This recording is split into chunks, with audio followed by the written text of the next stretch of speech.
Quel est le point commun entre le PSG, M6 et le Plus de Canal+? Le voici, il s'appelle Étienne Robial. Vous ne le connaissez pas, sauf si vous êtes passionné de graphisme, pourtant vous l'avez tous déjà vu. Ici, ici et surtout ici. Dans les années 80, il a révolutionné nos écrans en créant le concept d'habillage télévisuel. 1982. François Mitterrand vient d'être élu, Thriller va devenir l'album le plus vendu au monde, et on fume sur les plateaux d'Antenne 2, l'une des 3 chaînes de télé.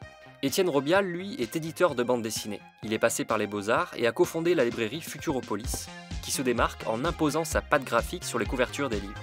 Un client passe régulièrement la porte du magasin du 15e arrondissement de Paris, un certain Pierre Lescure, futur directeur de Canal+, qui est pour l'instant chef du divertissement et des variétés à Antenne 2. Pierre Lescure, qui est client de ma librairie et qui va me demander de faire des trucs, c'est assez flou, sur une nouvelle émission qui va s'appeler Les Enfants du Rock. Je dis à Pierre Lescure, j'ai jamais fait ça. Et il me dit précisément, comme j'aime bien la façon dont tu présentes tes bouquins, j'aimerais bien que tu réfléchisses à la façon dont on peut présenter cette émission. Il en ressort un générique simple et coloré pour une émission au ton espiègle. Donc on va retrouver tous les voyous du début.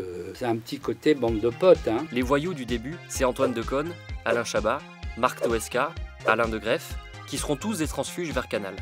La bande de potes ne le sait pas encore, mais dans un joyeux bordel fait de travail et de créativité, elle façonne ce qu'on appellera plus tard l'esprit Canal.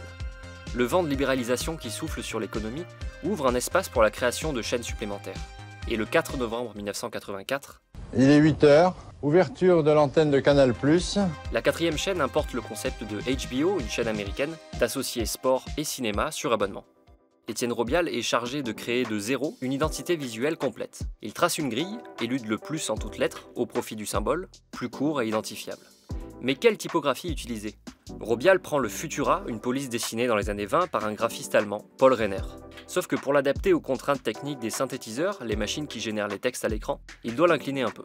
Et voici la police maison de la chaîne cryptée, qu'il utilise partout.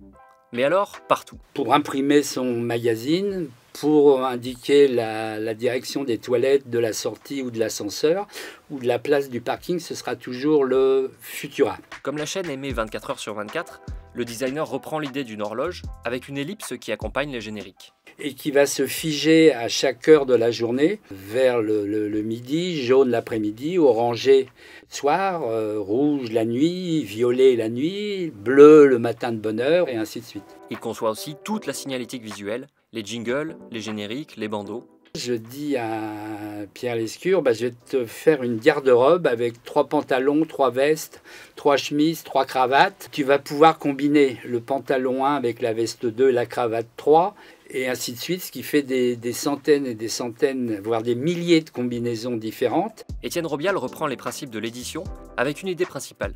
L'identité graphique doit permettre, plus que de faire joli, de savoir où on est. Une émission, elle est structurée comme un bouquin. Le générique début, c'est la couverture, et le générique fin, c'est la 4e du bouquin, qui est structuré avec des chapitres, avec des virgules, avec des sous-titres, avec des gros titres. Mais là, c'est simplement des signaux, des panneaux de signalétique qui indiquent qu'il y a un film, un match de foot, un match de rugby, une corrida. Si c'est un film pour les enfants, ou un film de cul, ou un film pour les adultes, ou un film familial. L'identité sonore aussi est très forte. Certains invités sont mis à contribution, comme Michel Jonas qui signe le du générique cinéma, ou Dominique Rocheteau, un joueur du PSG, qui donne le coup de sifflet du générique des sports. Le but, c'est d'identifier. Le grand danger dans la télévision, c'est la mémorisation. Il ne faut surtout pas mémoriser. Si on passe toujours le même domino, ça s'use très très vite. D'ailleurs, Étienne Robial avait écrit une thèse sur les dominos pendant ses études.